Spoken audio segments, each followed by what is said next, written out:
जय हिंद जय बिहार। आज आप लोग को तो हर वक्त पढ़ाते ही हैं, लेकिन आज जो हमारे देश के अंदर जाति धर्म वर्ण व्यवस्था पर जो आडंबर फैला है, आग लगाया जा रहा है, आज हम सबको एक विद्यार्थी हैं और एक शिक्षक हैं, इस चीज पर जरूर बहस और जानकारी आप लोगों को होना चाहिए। क्या यह सही है या जायज है? आज इस अवस्था में है तो आज कहीं जगह देखिए विद्यार्थी को ही उकसा दिया जाता है कि तुम इनकलाब करो। विद्यार्थी हैं, आपको पढ़ना है, पढ़ाई करके देश का जंग जीतना है, देश को अपनी आवाज अपनी नाम देना है। नेता का क्या लेना देना है? आज उनकी कुर्सी है, कल चली जाएगी, और वो कुर्सी के लिए ही हर कुछ कर देते हैं। अपने आपस में गाली गलौज तमाम स्थितियों से गुजर जाते हैं, सारे सीमाओं को लांघ जाते हैं। आज कुछ धर्म गुरुओं को भी मैं देख रहा हूँ कि सीमाएं फांद रहे हैं। धर्म गुरु का मतलब ही उनको समझ में नहीं आ रहा है। आप धर्म के स्थान पर बैठे हैं, देश के धर्म का प्रतिनिधित्व कर रहे हैं। क्या आपको यह धर्म इजाजत देता है कि आप धर्म के नाम पर बवंडर फैलाएं? अगर चाहे किसी भी हिंदू हो, मुसलमान हो, सिख हो या ईसाई हो, कोई भी धर्मावलंबी के अगर गुरु या अध्यात्म गुरु ऐसी बातें बोलते हैं जिससे आग बबूला लोग हो जाएं, तो धर्म गुरु नहीं है, वो धर्म गुरु के दलाल हैं। ये धर्म गुरु का दलाल ही ऐसे उकसाने वाली बातें कर सकता है, लेकिन धर्म गुरु तो पैगंबर हैं। पैगंबर उनको कहा जाता है, ये मसीहा हैं। उनको आवाज देकर के देश के अंदर शांति चमन, क्या लिखा है, परोपकार करना उनका अहम धर्म होता है। क्या लिखा, वृक्ष कबहू नहीं फल बके, नदी न संचय नीर, परमारथ के कारणे साधु धरा शरीर। आप दूसरे के कल्याण के लिए शरीर धारण करते हैं और ऐसी बातें बोलते हैं जो देश के अंदर विभाजन हो जाए, जाति के नाम पर, धर्म के नाम पर। आप सब एक बात ध्यान रखिए, हम सब न हिंदू हैं न मुसलमान, केवल हैं हिंदुस्तान के इंसान। कोई हमें बांट नहीं सकता है। अगर ये ज्ञान जब तक आपके दिमाग में रहेगा, अंतर आत्मा में रहेगा, आपको कोई नहीं बांट सकता है। किसी की इतनी औकात नहीं है जो कोई बांट दे। 4 लाइन पढ़ने वाला नेता बन जाता है, आप लोगों को कुछ बोल देता है, आप उसकी बातों में आ जाते हैं। बताइए गलत है या सही है? गलत है। आपके अंदर ज्ञान है, आप पढ़ते हैं, सारे चीजों का आपके अंदर ज्ञान है। क्या उसका बेटा मारा जाता है धर्म युद्ध में? किसी मौलवी का, किसी पंडित का मारा जाता है? बिल्कुल नहीं। हम जैसे लोग मारे जाते हैं, तो हम जैसे लोगों को ये बात समझना होगा आज कि ऐसा ना करें। हम पढ़े हैं, आप पढ़े हैं, आपके पास दिमाग है, वो 4 अक्षर पढ़ता है, थोड़ी सी जानकारी, भाषण देने का तरीका सीख जाता है और कहता है मैं नेता हूं, और हम उसकी बातों में आ जाते हैं। कभी नहीं आना है किसी के बात में, नहीं, ना ही कोई धर्म गुरु के बीच में आना है। धर्म गुरु का भी बात नहीं मानना है, क्योंकि आग उगलने वाले वो लोग काम कर रहे हैं। आप अपने दिमाग से काम करिए। आइए मैं आपको दिखाता हूं धर्म क्या है। कौन धर्म का परिभाषा दे सकता है? मैं भी उसे चुनौती देता हूं। अगर धर्म का परिभाषा देना है तो मैं दे रहा हूं, उसे काट करके दिखा दे। धर्म व्यवस्था आज हमारे देश के अंदर हिंदू मुसलमान सिख ईसाई पूरे विश्व में है या नहीं है? हिंदू ये सर खोल के चल रहे हैं तो हिंदू हैं, इसे सर पे रख लेते हैं। अब बताइए हम कौन से धर्म के हैं? मुस्लिम। अरे मुस्लिम भी हैं, सिख भी हो गए और ईसाई भी हो गए। कौन से धर्म के हैं? किसकी औकात है? जब तक कि हमें समझ में आएगा लोग हमें बांट देंगे। हो सकता है कोई हिंदू ही सर पे ऐसे रख ले पल्लू और बोल दे तो मुस्लिम वाले थे मार दिए, ये हटा दे और बोल दे हिंदू मार दिया है, ये टीका मिटा दे मुस्लिम और कहे कि हिंदू था मुसलमान था। बिल्कुल नहीं, आप समझदार हो। हम आपस में लड़ेंगे ही क्यों? क्योंकि हम सब भाई हैं, हम सब न हिंदू न मुसलमान, केवल हिंदुस्तान के इंसान। जब तक मेरी सोच ऐसा रहेगा, किसी की औकात नहीं है जो हमारे मुल्क को टुकड़ा कर पाएगा। फूट डाल के ही तो अंग्रेज शासन किया था। और फिर से ये धर्मावलंबी लोग भी कुछ हैं ऐसे, मौलवी मौलाना और धर्म गुरु आडंबर जो भी हो, जो आचार्य हो, वो देश को तोड़ रहे हैं। किस नाम पर? धर्म के नाम पर। देखिए वर्ण व्यवस्था में हमने दिखा दिया हिंदू मुसलमान कैसे हम एक दूसरे से। बताइए हिंदू कब है?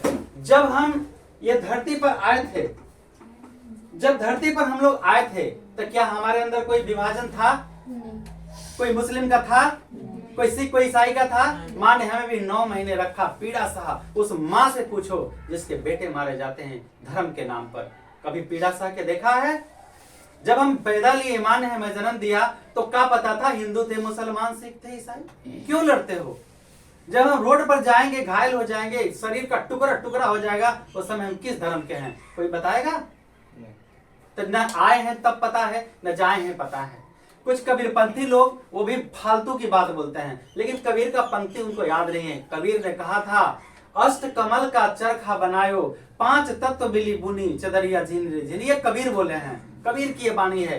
कबीर तो ऐसी ऐसी बात बोले हैं कि उनको धर्म से कोई स्थान ही नहीं है। उन्होंने राम को भी माना, रहीम को भी माना, किसी चीज को उन्होंने असत्य नहीं कहा।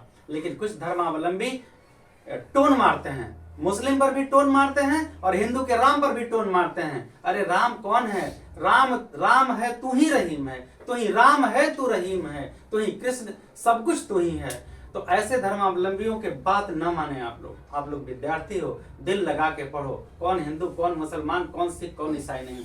क्योंकि जब हम आए थे तो पता नहीं था किस धर्म के थे, जब जाएंगे तो पता नहीं किस धर्म के हैं हम जाएंगे, कौन देखेगा, कौन क्या करेगा। अगर रोड पर हम घायल अवस्था में पड़े हैं तो क्या मेरी लोग पहचान करेंगे तुम हिंदू हो या मुसलमान? जिस बोला पहचान करोगे? जिस डॉक्टर में इलाज करेगा क्या पूछेगा हिंदू है या मुसलमान? तो वो जाहिलों को संदेश दो, उन जाहिलों को समझाओ जो धर्म के नाम पर मेरे देश को तोड़ना चाहते हैं। ऐसे लोगों को साइड करो, उसे तुम नकार दो कि तुम मेरे देश के लायक नहीं हो, तुम जाओ देश से बाहर। धर्म के नाम पर क्यों तोड़ते हो मेरे देश को?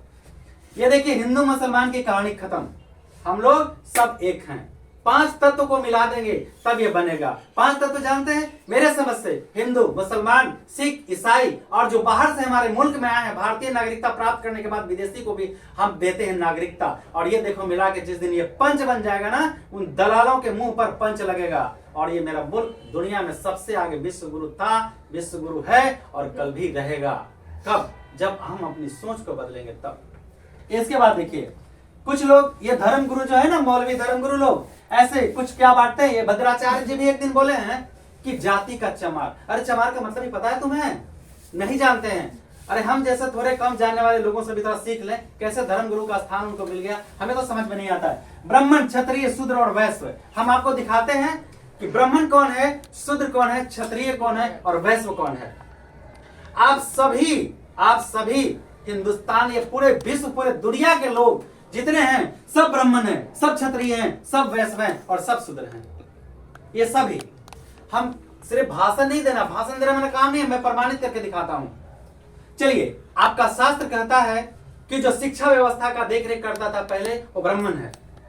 मैं पूछता हूं सीधे सीधे कि सीधे बोलिए, शिक्षा व्यवस्था को देखने वाले ब्राह्मण हैं, यानी ज्ञान देने वाले ब्राह्मण हैं। क्या आप शिक्षक नहीं बन सकते हैं? क्या आप प्रोफेसर नहीं है? क्या कल के डॉक्टर नहीं है, वकील नहीं है? तो जो ज्ञान दे रहा है कौन? शिक्षण संस्थान। तो आप भी किसी को ज्ञान देते हो, भैया ऐसे नहीं करो, ये गलत है, अच्छे काम करना चाहिए, तो आप ब्राह्मण हो गए। आपने ज्ञान दिया तो आप क्या हो गए? ब्राह्मण हो गए। अब रहा क्षत्रिय। अगर आपके सामने किसी की बेटी बहन का इज्जत चला जाएगा, कोई किसी को तंग करेगा, परेशान करेगा, तो क्या आप उसकी रक्षा नहीं कर सकते हैं? करते हैं या नहीं करते हैं? क्षत्रियों का काम क्या है? रक्षा करना। तो क्या आप क्षत्रिय नहीं है? वैश्य, व्यापार करना। क्या आपने जीने मरने खाने के लिए व्यापार बिजनेस करते हैं या नहीं करते हैं? तो आप वैश्य हैं या नहीं है? अब आप बताइए, अगर हम घायल अवस्था में पड़ जाएं तो क्या हमें आप डॉक्टर के पास नहीं पहुंचाएंगे? मान लें हम अपनी गंदगी में पड़े हुए हैं, तो क्या हमारी आप सफाई नहीं करेंगे? क्या आपकी माँ, बहने, पापा, बाबूजी जो भी हैं, आपकी गंदगी साफ नहीं किए हैं? क्या वो वैश्य नहीं है? कल आप अपने बच्चे को सफाई नहीं करेंगे? तो हर व्यक्ति ब्राह्मण, क्षत्रिय, शूद्र और वैश्य है। लेकिन जो अपने आप को कहता है कि हम ब्राह्मण हैं, वो सबसे ज्यादा शूद्र है, क्योंकि उसको पता ही नहीं है। क्योंकि लिखा है शास्त्र में, ब्रह्मणेन संरक्षते विशेषतः, ब्राह्मणों को विशेष तौर पर ब्रह्मणत्व की रक्षा करनी है। उसे अपने मुख से कभी अपशब्द नहीं बोलना है जो किसी के दिल को ठेस लगे। और अगर कोई ऐसा कहता है, कोई मौलवी, मौलाना और ब्राह्मण जातिवाद करता है, तो ब्राह्मण नहीं है, वो मौलवी नहीं है। क्योंकि मैं भी संस्कृत का ही श्लोक बोल रहा हूं, ब्रह्मणेन संरक्षते विशेषतः, ब्राह्मणों को विशेष तौर पर ब्रह्मत्व की रक्षा करनी है। अगर वो नहीं रक्षा करता है तो ब्राह्मण नहीं है, चाहे वो राम भद्राचार्य क्यों नहीं हो। क्योंकि ये सूचना क्या दिए हैं? चमार। चमार का मतलब ही उनको पता है। वही चमार ढोल बनाता है तो मंदिर में बजता है, और चमार को आप चमार कहते हैं, उसे सर पे बिठाना चाहिए, जो मेरी रक्षा करता है। भद्राचार्य जी ले जाएंगे उठा के, अगर कोई जानवर मर जाएगा तो वो हमारे समाज के गंदगी को साफ करता है, और वो महान है। स्वयं गांधी जी इतने विद्वान बैरिस्टर जो विदेश से पढ़ के आए थे, उन्हें हरि के जन कहे हैं। हरि मतलब क्या होता है? ईश्वर, विष्णु। अजन माने लोग।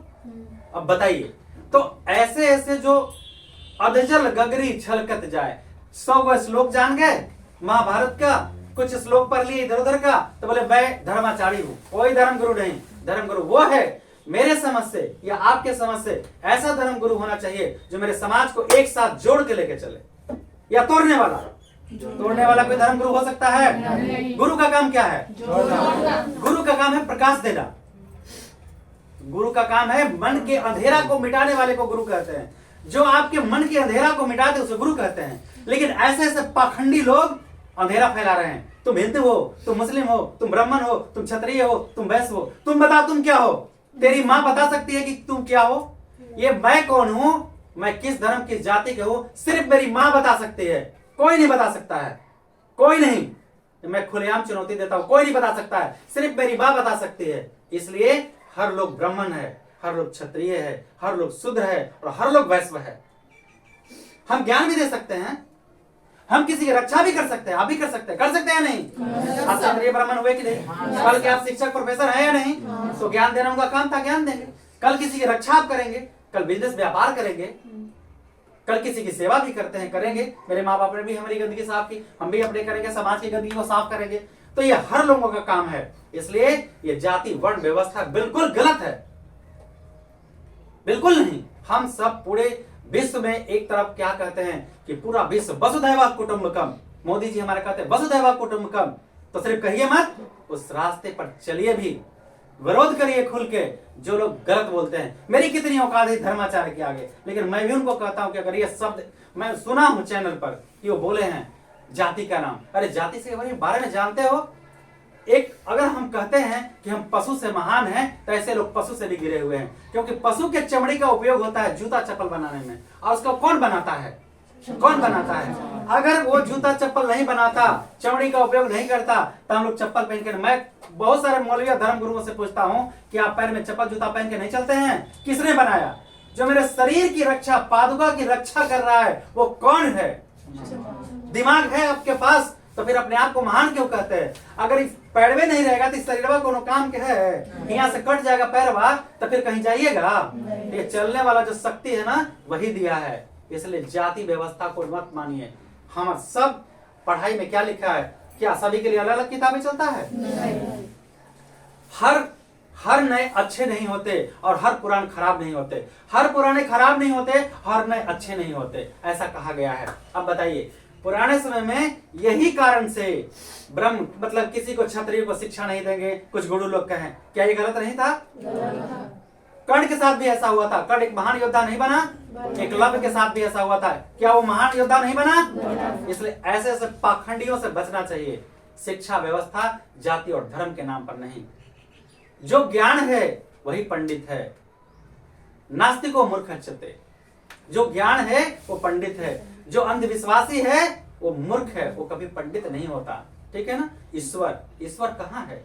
ईश्वर हम सब के अंदर है। वो मंदिर में नहीं है, मस्जिद में नहीं है, गुरुद्वारे में नहीं है, वो कहीं नहीं, वो हम सब के अंदर है। ईश्वर हम में, तुम में, खरे खंभ में, सब में व्यापक राम। राम कौन है? जो रम गया, जो सच्चाई की दुनिया में रम गया, उसे राम कहते हैं। जो मेरे मन के अंदर गल गया, उसे अल्लाह कहते हैं। अंदर में जो गल गया उसे अल्लाह कहते हैं। ईसा भी वही इस दुनिया को मैसेज दिए। अरे ये लोग क्या हैं? ये पैगंबर हैं, ये मसीहा हैं, गॉड के मैसेंजर हैं। राम गॉड के मैसेंजर गॉड बन गए। क्योंकि राम एक लोग कहता है, बहुत सारे लोग ऐसे कहते हैं, राम कहाँ है? जरा मुझे अरे देख, मैं तेरे को राम दिखाता हूं। वो राम कहाँ है? राम एक नाम है ना। राम एक आदर्श पिता, एक आदर्श पुत्र, एक आदर्श पति, एक आदर्श राजा, एक आदर्श भाई बने और मर्यादा पुरुषोत्तम कहलाए और ईश्वर के रूप में आ गए। कोई संत क्या है? संत कबीर फकीर क्या है? संत ऐसे कर्म करना चाहिए। कर्म प्रधान विश्व करी राखा, जस करणी तस फल चाखा। तो ईश्वर है। जो लोग ईश्वर में विश्वास नहीं रखते हैं वो पाखंडी हैं। अभी बताओ, इतनी सी बात बताओ, मैं जो बोला, आप लोग अभी किससे डरते हो? बोलो, किससे डरते हो? मम्मी पापा से। पढ़ाया जाता है वहां गलत करेंगे तो सजा देगा। चलो थोड़ी देर मम्मी पापा हम नहीं हैं, आप स्वयं अपने आप को जीवन में निर्णय करना है। जैसे हम अभी अनाथ हैं, ना मेरे मम्मी है ना पापा हैं, तो निर्णय हम कैसे करते हैं? आप डरते हो ना, मैं भी डरता हूँ। किससे? उस ईश्वर तत्व से डरता हूँ। जिस दिन मैं समझ लूंगा कि ईश्वर कोई नहीं है, इसका मतलब मैं अहंकार है मेरे अंदर, मैं जो चाहूं कर सकता हूँ, गलत सही कुछ भी, लेकिन उस ईश्वर के अस्तित्व को मानकर हम डरते हैं कि नहीं, कर्म करेंगे तो सजा मुझे देगा, कर्म करेंगे तो मुझे सजा देगा। लेकिन कुछ लोग कहते ईश्वर है ही नहीं। अरे बेवकूफ, जो हजारों, पहले मनुष्यों का आयु 1000 वर्ष था, जो हजारों वर्ष, 100 वर्ष, 150, 200, 500 वर्ष तक ईश्वर की तपस्या किए, उनको तो ईश्वर का मात्र अनुभूति प्राप्त हुआ। ईश्वर दर्शन दे देंगे? सब लोग सोचता है कि मैं रावण की तरह उपयोग करूं और ईश्वर दर्शन दे देंगे। असंभव, असंभव। इसलिए हम लोगों को कभी भी जाति व्यवस्था पर नहीं फूटना है। हम लोग स्कूल जाइए, कॉलेज जाइए, रास्ते में, घर में, नगर में, बस्ती में, देश में, कहीं भी जाति के धर्म को नहीं मानना है कि वो जाति है, वो जाति, बिल्कुल नहीं। हम सब एक हैं, हम सब एक हैं। अंदर ये कौन है? ये नाम इस शरीर का है। किसका नाम है? शरीर का। केवल इस शरीर का नाम है। जिस दिन ये शरीर छोड़ देगा, इस आत्मा को जो आवाज है, बताइए कौन जाति का, कौन धर्म का है? कबीर किस जाति और किस धर्म के थे? उनका शायद लाश नहीं मिला। किस जाति और किस धर्म के थे? इसलिए जाति और धर्म नहीं। ये जो बोल रहा है ये पाखंडी है, एक नंबर का पाखंडी। बोलता है जो यही बोलता, कुछ भी करवा देता है, लेकिन कष्ट इस शरीर को भोगना पड़ता है। इसलिए नाम केवल इस शरीर का है। नाम जो मेरा है वो शरीर का है, जो बोल रहा है इसका नाम नहीं है। ऐसे लोग क्यों नहीं समझ पाते हैं कि दुर्लभ मानुष जन्म है, देह में बारंबार, बड़ी मुश्किल से ये शरीर आपको मिला है, दोबारा प्राप्त हो या ना हो। इसलिए कभी भी जाति धर्म के नाम पर आपस में नहीं टूटना है। आपको जोड़ के रखना है, सबको बीच स्नेह रखना है, सब उसको प्यार देना है। Take respect and give respect. आप दूसरे को सम्मान दे, दूसरा आपको सम्मान देगा, कभी जाति धर्म में नहीं। तो आपने देखा तुरंत हिंदू भी बन जाएंगे, मुसलमान भी, सिख भी, ईसाई भी। मेरे प्रति कोई गलत सोचे, मैं उसके प्रति गलत नहीं सोचूंगा। मेरा धर्म, मैं जिस भी धर्म से हूँ, हिंदू से हूँ, मुस्लिम से हूँ, सिख से, ईसाई से, मैं चारों धर्म ही बन के दिखा दिया। मैं जिस धर्म के, अगर मैं किसी मुस्लिम के तकलीफ देता हूं तो मैं वहां पर मुस्लिम बन के सोचता हूं, उसके मन में कितनी वेदना होती है जब लोग कहता है कि अरे मुसलमान है, मुसलमान है। कोई मुसलमान हिंदू को बन के, हिंदू को कहता है तो मैं हिंदू बन के, मुसलमान बन के सोचता हूं, कभी हिंदू बन के सोचता हूं, कभी सिख, ईसाई, कि कितनी उसको वेदना होती है। आपको महसूस भी है कि कुछ भी आप बोल देते हैं। कभी कैसे आप लोग को बोलता हूं, तुम कहते हो कि पापा तेरे गलत है, एक दिन के लिए तू पापा बन के देख, तेरे पापा को कितना दर्द होता है, तुम्हें महसूस करना होगा। एक दिन पूरे घर के काम काज, खाना पीना सब उठा ले, देख ले तेरे पापा को कितना वेदना होता है, तेरी मम्मी को कितना वेदना होती है, तुम्हें इतनी दुनिया चलाने के लिए, तुमको अच्छा बनाने के लिए। इसी तरह हर व्यक्ति एक दिन मुसलमान बन के सोचो, जब कोई मुसलमान पर अति करता है तब वो वेदना का एहसास होगा। एक दिन इस्लामी बन के सोचो, एक दिन सिख बन के सोचो, एक दिन ईसाई बन के सोचो, एक दिन हिंदू बन के सोचो। केवल एक धर्म को अपना करके मत सोचो कि जो चाहो तुम बोल सकते हो। जब आप लोगों को मैं डांटता हूँ तो कभी हम उस दुनिया में जाता हूँ स्टूडेंट बन के, कि क्या हमें भी सर पढ़ाते थे तब एक बार में समझ जाता था, तो आत्मा कहता बेवकूफ तो एक नंबर के गधा था, समझता कहाँ था। नहीं, दोबारा समझाओ इसको, दोबारा समझाओ, और समझाते हैं और बच्चा समझ जाता है। तो खुद जिस रास्ते पर जो है उस रास्ते पर चले, उसे हासिल करे, उसे समझे, तभी वो किसी को समझ पाएगा। तो मम्मी के जगह पर खड़ी हो जाओगी, समझ जाओगी कि मम्मी मेरे कितनी कष्ट झेलती है। आप लोग पापा की जगह जब पड़े रहेंगे तो समझ में आ जाएगा कि पापा सही है, गलत नहीं है। तुम एक दिन जब हम तुम्हें मारते हैं, डांटते हैं, एक दिन मेरे जगह पर खड़ा होकर देखो कि मैं तुम्हारे जगह पर हूँ, तुम जो गलतियां कर रहे हो मैं कर रहा हूँ, क्या तुम हमें क्षमा कर दोगे? तो क्यों धर्म वाले लोग ऐसा करते हैं? ये पाखंडी लोग धर्म का आडंबर चोला पहन के और कहते हैं कि मैं बहुत बड़ा धर्म गुरु हूँ। अब मेरे पास तो ज्ञान नहीं है, मैं आपको मैसेज देता हूँ, मैं जाति के नाम पर और धर्म के नाम पर, ब्राह्मण क्षत्रिय के नाम पर मेरे देश को ना तोड़ें। मैं हर एक को कहता हूँ, क्या तुम इस वर्ण व्यवस्था में नहीं हो? तुम अपने शरीर की गति को साफ नहीं करते हो? अगर ब्राह्मण कहते हो तो अपने शरीर की गति को साफ नहीं करते हो? करते हो तो तुम शूद्र हो। क्या खाने पीने के लिए बिजनेस नहीं करते हो? झूठ सच नहीं बोलते हो तो वैसे हो। क्या तुम्हारे सामने कोई किसी जाल ले तो उसकी रक्षा नहीं करोगे? क्षत्रिय हो, केवल ब्राह्मण नहीं हो। इसलिए ब्राह्मण ब्राह्मण ब्राह्मण नहीं कहना चाहिए। ऊंची नीची का कोई भेद नहीं है। जब तुम गिर जाओगे तो कौन उठा के लेगा? तुम्हें पता भी है। अगर किसी के प्रति आपने गलत भाव रखा है, किसी जाति किसी धर्म के प्रति, और मतलब बहुत खराब स्थिति में अगर आपकी सहायता कर दिया है, क्या उसके सामने आंख मिला पाएंगे? मेरे देश के बांटने वाले सोच ले, मेरे देश के बांटने वाले सोच ले कि देश की आजादी में मुसलमान भी साथ था, सिख भी और ईसाई भी। अब्दुल हमीद भी कुर्बानी दिए थे देश के लिए, भगत सिंह भी दिए थे देश के लिए। कौन नहीं दिया था देश के लिए? ये मेरा देश सबका है। हिंदू का भी, मुसलमान का भी, सिख का भी, ईसाई का भी। तो सबसे बेहतर है कि हम सबको ईद में जाएं, वो होली में मेरे यहाँ आए, गुरुद्वारे में भी हम जाएंगे और सभी के साथ एक साथ मिलके आप लोग रहिए। कभी भेद नहीं, कभी भेद नहीं। और भेद करने वाला ज्ञानी नहीं, और ज्ञानी है वो भेद नहीं करता है।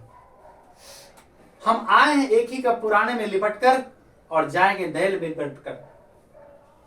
बताइए कभी किसी धर्म वाले पुराने में आए हैं या नहीं आए हैं? सभी धर्म वाले नए में जाएंगे या नहीं जाएंगे? हमारे संविधान में लिखा है 5 गज। अगर कहीं मर जाऊंगी, इधर उधर मर जाएंगे तो गवर्नमेंट सरकार देगी 5 गज नया। फिर भेद क्यों करते हो? न कुछ लेकर आए हो न लेकर जाओगे। मनुष्य के जीवन को सार्थक करो, कभी बंटना नहीं आपस में। बात समझ में आया? आगे देखिए, अब लोग कहता है युग खराब है। युग खराब है या हम खराब हैं? हम खराब हैं। युग तो हर रोज 4 है। जिस तरह ये चारों धर्म एक है, जिस तरह मेरा वर्ण व्यवस्था एक है, उसी तरह मेरा युग भी एक है। आप बोलेंगे युग कैसे एक है? सतयुग तो बीत गया, त्रेता द्वापर सब तो बीत गया। गलत। आज भी सतयुग है, हर रोज सतयुग है, हर रोज द्वापर है, हर रोज त्रेता है, हर रोज कलयुग है। बताइए, जब आप निद्रा में रहते हैं, बिल्कुल आपको कोई पता रहता है? मन के अंदर छल कपट होता है? नहीं। कोई भी चीजें, गलत चीजें समझ में आता है? नहीं। उस समय आप सतयुग में रहते हैं। कोई भेदभाव नहीं, किसी से नहीं, तब बिल्कुल भी चर्चा, कोई जान मार दे या कुछ भी कर दे सोए अवस्था में, कुछ आपको पता है? नहीं। ये सतयुग होता है लगभग 3 बजे के आसपास, 2 बजे के आसपास, जब पूर्णतः निद्रा में होते हैं, मतलब मध्य रात्रि के बाद, ठीक है, उस समय सतयुग होता है। कुछ भी किसी के पास छल कपट नहीं, बिल्कुल आराम से सोए हैं। इसके बाद सुबह उठते ही क्या कहते हैं? राम राम राम राम का नाम लेते हैं, या अल्लाह ऐसा बोलते हैं ना, या को भी जो भी जिस धर्म के लोगों नाम लेते हैं, उस समय आपका शुरू होता है त्रेता युग। आपको एक बात पता है, जो दुष्ट लोग बांटते हैं धर्म के नाम पर, हम हिंदू धर्म से ब्रह्म मुहूर्त कहते हैं सुबह के टाइम को, और इस्लाम में फजर का नमाज कहते हैं। आप रमजान के समय फजर का नमाज का जो टाइम लगभग 4:30 से 4 से 5 के बीच में होता है, और यही युग मेरा सतयुग का और त्रेता का होता है। समझ में आया? तो दोनों युग में कोई फर्क हुआ? बिल्कुल नहीं। और एक बात और बता दो, हम लोग कहते हैं, बहुत लोगों को ज्ञान नहीं होता है तो कहता है ऐसे लोग इबादत करता है। इबादत, हम जिसे पूजा कहते हैं वो इबादत कहते हैं। हम लोग भी हाथ देखते हैं। देखिए, धर्मशास्त्री लोग ज्यादा ज्ञानी हैं। इसमें सरस्वती का वास होता है, इसमें क्योंकि इसी से हम लिखा पढ़ी उल्टा सुल्टा सारे काम करते हैं। गलत काम करने की इजाजत नहीं देते सरस्वती, लेकिन हम जबरदस्ती करते हैं। इसमें सरस्वती का वास होता है, इसमें लक्ष्मी का वास होता है, और इसमें विष्णु का वास होता है। आपको पता है? और इस्लाम में देखिए, हम दिखा रहे हैं, ये दोनों हाथ को जोड़िए, चांद बन रहा है। देखिए, जोड़ के देख लीजिए आप लोग, देखिए ये रेखाएं मिलके क्या बन रहा है? वो चांद का दर्शन करते हैं। तो हम भी तो ऐसे पूजा करते हैं या नहीं करते हैं? तो बताइए दोनों में फर्क क्या है? सिख भी करते हैं, ईसाई भी करते हैं, सब भी करते हैं। तो ऐसे जाहिलों को कौन समझाए जो धर्म के नाम पर मेरे देश को टुकड़ा कर रहे हैं? आप लोग समझ रहे हैं इस बात को? हम 20 को बता रहे हैं, 20 को बताएगा 400, वो फिर 400 कितना को बताएगा, कितना हो जाएगा। इसलिए हम सभी एक हैं। सोए अवस्था में सतयुग होता है। जब जागते हैं राम का नाम लेते हुए कुछ क्षण के लिए, कोई गलत नहीं, सुबह उठ के गलत काम नहीं, राम राम के ऐसा, राम राम के पर ऐसा बात मत बोलिए। मतलब पूर्णतः राम के युग में हम चल रहे हैं, गलत बर्दाश्त नहीं किया जाएगा। उसके बाद त्रेता युग, द्वापर युग आ गया। अब द्वापर में कृष्ण ने क्या किया? सतयुग, त्रेता युग में रावण बहुत उनके साथ अत्याचार किया। वो धर्म के युद्ध लड़ते रहे, लेकिन वो धर्म का युद्ध लड़ते रहा। तब उस समय राम ने निश्चय किया कि अगले जन्म में धर्म का नाश के लिए छल का साथ लेना पड़ेगा। और तब गीता में लिखा गया, छल करने वाले को छल से मारना पाप नहीं है। इसलिए जब द्वापर युग में हम आते हैं, कृष्ण युग में आते हैं, तो लूटो मारो खसोटो, बाल बच्चा बड़ा करना है, कमाना है, किसी तरह किसको लूटो, किसको चोरी, किसको बेईमानी, गलत सलत करके इकट्ठा करो। बल्कि लेके कुछ नहीं जाना है, फिर भी पूरा समेट लेना है। पता नहीं लेके जाना रहता तो क्या क्या लोग करते? बताइए, लेके कोई जाता है? करोड़ों रख दिया बाल बच्चा के लिए, धर्म का काम नहीं किया। दूसरी बात, अधर्म हमेशा करते रहा, गलत सलत पैसे कमाया, क्या ले जाओगे? लेकिन तूने जो गलत किया है वो मिटेगा नहीं, अमर हो गया गलती तेरे, युगों युगों तक लिखा जाएगा रामायण, और रावण और राम लिखा जाएगा। इस तरह से द्वापर युग में हम किसी तरह छल कपट करके कमा के बाल बच्चे को लाते खिलाते और फिर सो जाते हैं। जो उल्टा सुल्टा काम करते हैं कलयुग में करते हैं, सारे गलत काम 12 बजे रात्रि के पहले। उल्टा सुल्टा गलत सलत जो भी करते हैं, तो इस तरह से चारों युग प्रतिदिन हुआ या नहीं हुआ? चारों धर्म एक हुआ या नहीं हुआ? चारों धर्म के लोग भी एक हैं। ये ब्राह्मण क्षत्रिय शूद्र और वैश्य कोई नहीं होता है, सब एक है बिल्कुल। अब बताओ, कुछ लोगों को संतोष नहीं हुआ तो एक ही माँ के 4 औलाद को 4 टुकड़ा में बांटा या नहीं? कोई कहता है भाई, कहता है चचेरा भाई, पापा कहता है, कहता है चाचा। बताइए, इतना लोगों को इससे संतोष नहीं हुआ तो पति पत्नी में तलाक शब्द इस्तेमाल कर दिए। इतने स्वार्थी लोग हैं। क्या आप लोग ऐसा ज्ञान हासिल करेंगे? नहीं। देखिए, ज्ञान का मतलब होता है, गुरु का मतलब होता है मन के अंदर ज्योत जला के, आपके अंदर ज्योत जला दे। हम अपने मन के अंदर ज्योत जला के वही ज्योत आपके मन में जला दे और आपका मन प्रकाशित हो जाए, उसमें उजाला हो जाए। यही काम है हर कोई ज्ञानी का। ये काम तो ब्राह्मणों का था, लेकिन उन्होंने सही ढंग से निभाया नहीं निभाया। अब कुछ लोग ब्राह्मणवाद पर सवाल उठाते हैं। ब्राह्मण है अपने आप को श्रेष्ठ कहता है। श्रेष्ठ वो कहता है, देखिए मेरा बहुत अहम सवाल है। ब्राह्मण कहता है हम श्रेष्ठ है, श्रेष्ठ है। अरे श्रेष्ठ वो है या हमने उसको श्रेष्ठ बनाया? तो फिर बस उंगलियां क्यों उठाते? श्रेष्ठ तो हमने बनाया ना।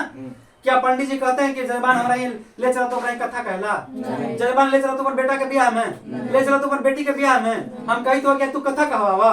पंडित जी कभी कहे?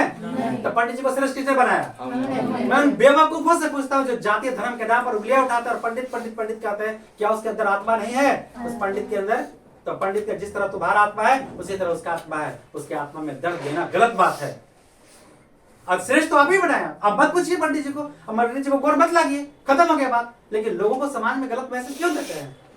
गलत मैसेज क्यों देते हैं? आज अगर धर्म नहीं होता तो चारों तरफ अधर्म का भंडार होता। आपको पता है विदेशों में आज शादी होता है, कल तलाक, कल शादी होता है, कौन किसका बच्चा कुछ पता नहीं। लेकिन भारत पूरे विश्व में विख्यात है।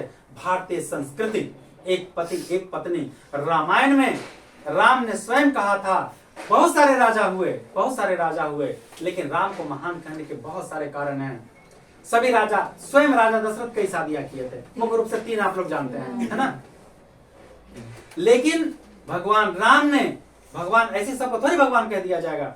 भगवान राम ने शपथ लिया था कि सीता आप ही मेरी हैं, चाहे पहली या अंतिम, आपके सिवा मेरे जीवन में कोई नहीं आ सकता है, कोई स्थान नहीं ले सकता है। क्या एक महान राजा नहीं थे? ये हमारा संस्कृति कहता है, ये हमारा धर्म कहता है। तो सबसे पहला बात, किसी भी धर्म को गलत नहीं कहना है। अगर आप किसी भी धर्मावलंबी हैं, किसी को, अगर आप हिंदू हैं मुस्लिम को गलत कहते हैं, क्या आपके धर्म में यही सिखाया गया है कि मुस्लिम को गलत कहिए? अगर इस्लामी है, अगर हिंदू को गलत कहता है, क्या उसके इसी कुरान में यही लिखा है कि तुम किसी को गलत कहो? नहीं। इसका मतलब अगर ऐसा कहता है तो धर्म ग्रंथ गलत है। ये जो गुरु महान लोग हैं, मौलवी मौलाना, जो भी ये धर्माचार्य लोग हैं, क्या कहीं ग्रंथ में लिखा है कि किसी को अपमानित करो? इनको इजाजत कौन देता है? ये अपने पाखंडित जुबान से देते हैं। कहीं धर्म ग्रंथ में मेरा नहीं लिखा है कि किसी को जाति नामक सूचक शब्द से अपमानित करो। ये पाखंडी इनका जुबान बोल रहा है। इनके शरीर का क्या गतियां उनको पता भी है।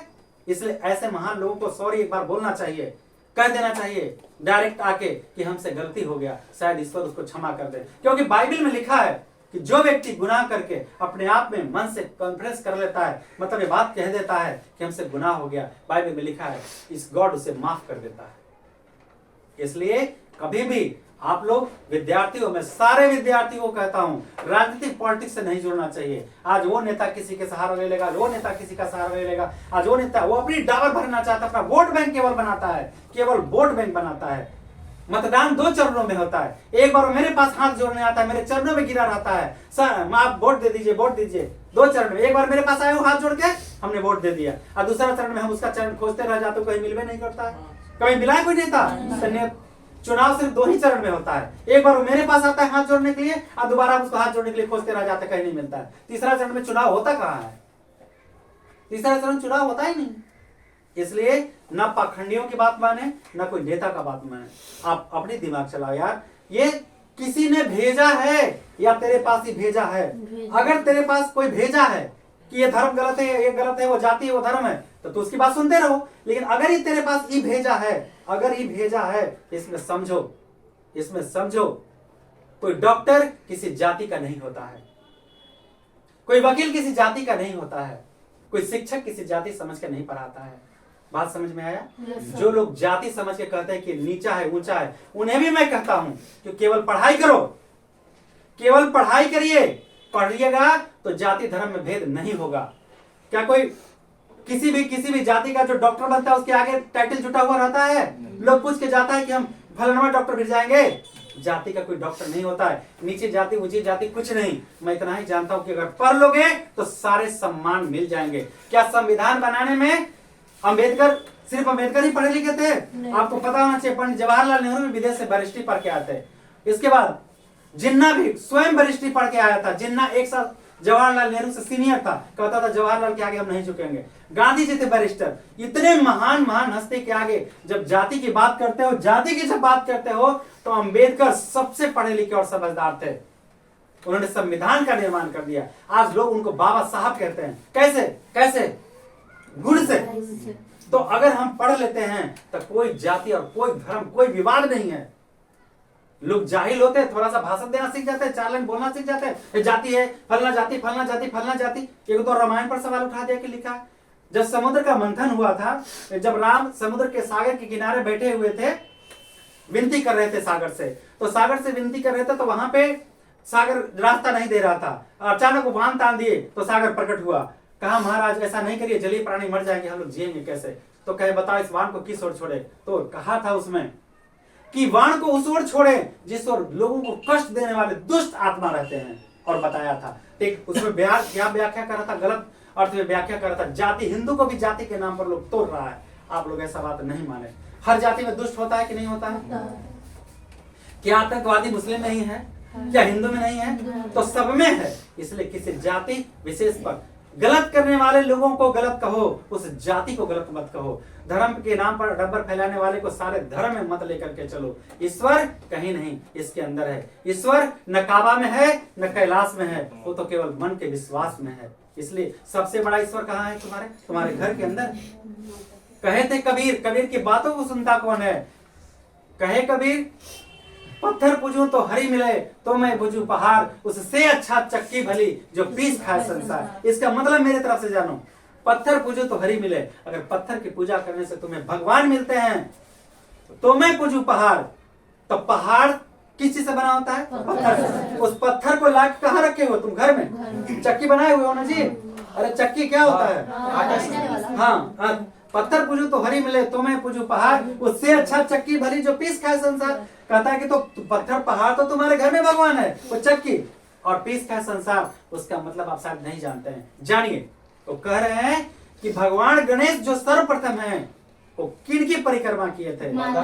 तो कह रहे कि तेरे घर में ही तो माता पिता, उनकी परिक्रमा करना, तो उनकी सेवा कर, तुम्हें चारों धाम का मोक्ष प्राप्त हो जाएगा, चारों धाम का पुण्य प्राप्त हो जाएगा। कौन करता है अपने माँ बाप को सेवा? कौन करता है?